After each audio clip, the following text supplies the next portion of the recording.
আসসালামু আলাইকুম। শফিক ভিলেজ এগ্রোতে আপনার স্বাগতম।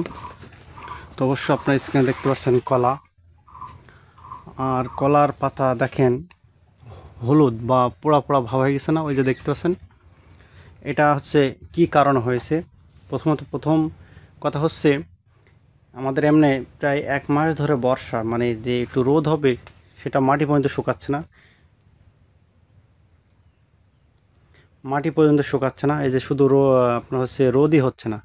তো এই কারণে মানে টানা বর্ষার কারণে কলার পাতা হলুদ হয়ে যাচ্ছে, বা এক ধরনের সিকাটোকা রোগ বললে চলে। এই সিকাটোকা রোগের জন্য আপনার কলার পাতা দেখা যাচ্ছে ওই যে ফোড়া লেগে যাবে বা পোড়া পোড়া ভাব হয়েছে, অবশ্যই আপনি স্ক্রিনে দেখছেন। এক্ষেত্রে আপনার কলাকে কীভাবে সুরক্ষা রাখবেন? আমার কিন্তু প্রচুর লেগেছিল, তো দেখতে পাচ্ছেন অনেক পাতা কেটে কেটে সব ছুঁয়ে দিয়েছি। আজকেও ফের কেটেছি, বিষ দিয়েছি, এবং কি বিষগুলো দিয়েছি কলাতে, এবং বিষটা দেওয়ার পর অনেক পাতা আমি দেখছি সব খেয়ে গেছে বা পোড়া থেকে রক্ষা পেয়েছে। এর আগে যে বিষগুলো দিয়েছিলাম সে বিষের ভিডিও অবশ্য আপনারা পেয়েছিলেন, আর আজকে যে বীজগুলো দিব কলাতে সে বীজগুলো অবশ্যই আপনারা দেখবেন। তো আশা করি আমার ভিডিও সম্পূর্ণ দেখার চেষ্টা করবেন, যেহেতু কলা কাঁদি বের হয়েছে। এখন বীজ তো কলা থেকে শুরু করে কলাতেও বীজ দিতে হবে, কারণ হচ্ছে কলাতে যদি আপনি বীজ না দেন, যে কলার জমিতে যদি মশা থাকে, মশা কী করবে? কলাগুলো দাগি করে ফেলবে। সেজন্য আপনাকে কলাতে স্প্রে করতে হবে এবং পাতাতে স্প্রে করতে হবে, এবং কী কী বীজগুলো দিতে হবে সে বীজগুলো অবশ্যই আপনাদের আমি এখন দেখাবো। আমি একটা কথা বলে রাখি, আমি কিন্তু যখন বীজ দিই কলাতে বিষ পাল্টাই। কেন পাল্টাই?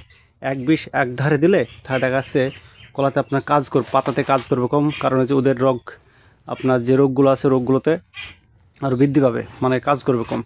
সেই ক্ষেত্রে আপনাদের আমি বলে রাখি, যখনই বীজ দেবেন বিষ পাল্টাবেন।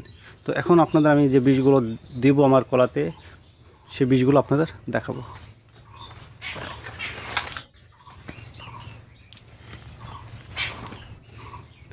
অবশ্যই আপনারা এখানে 3টি বীজ দেখতে পাচ্ছেন। প্রথমত এটা হচ্ছে জুবাস, বাজাত করছে ইন্তেফা কোম্পানি। এর মূল্য হচ্ছে আপনার, জুবাসের মূল্য নিয়েছে 130 টাকা। আর এটা হচ্ছে তারেদ, এর মূল্য হচ্ছে 415 টাকা। আর এটা হচ্ছে আরবা পাউডার বা ছত্রাকনাশক, এই যে অবশ্যই আপনার দেখতে পাচ্ছেন সবই ইন্তেফার, আজকে ব্যবহার করার সবই ইন্তেফার। এর মূল্য হচ্ছে আপনার 215 টাকা। আজকে এই বীজগুলো দিয়েছে, তারপরে আরেকটা বিষ এক্সট্রা অ্যাড করেছে, সেটা হচ্ছে টিল বীজটা অ্যাড করেছি আমার এই কলার খেতে। তো আপনারা একটা মাথা রাখবেন, এই বীজগুলো তো প্রয়োগ করেছি এই সপ্তাহে, সামনের সপ্তাহে অন্য আবার কোম্পানির বীজ আমি ব্যবহার করতে পারি, কারণ পাতা ঠেকাতে হলে এক বিষ একাধিকবার ব্যবহার করা ঠিক নয়। তো আশা করি আমার ভিডিওটা সম্পূর্ণ ভালো লেগেছে। ধন্যবাদ। নিয়মিত কৃষি সম্পর্কে ভিডিও পেতে অবশ্যই আমার ফেসবুক পেজ এবং ইউটিউব চ্যানেলগুলো সাবস্ক্রাইব করবেন। ধন্যবাদ।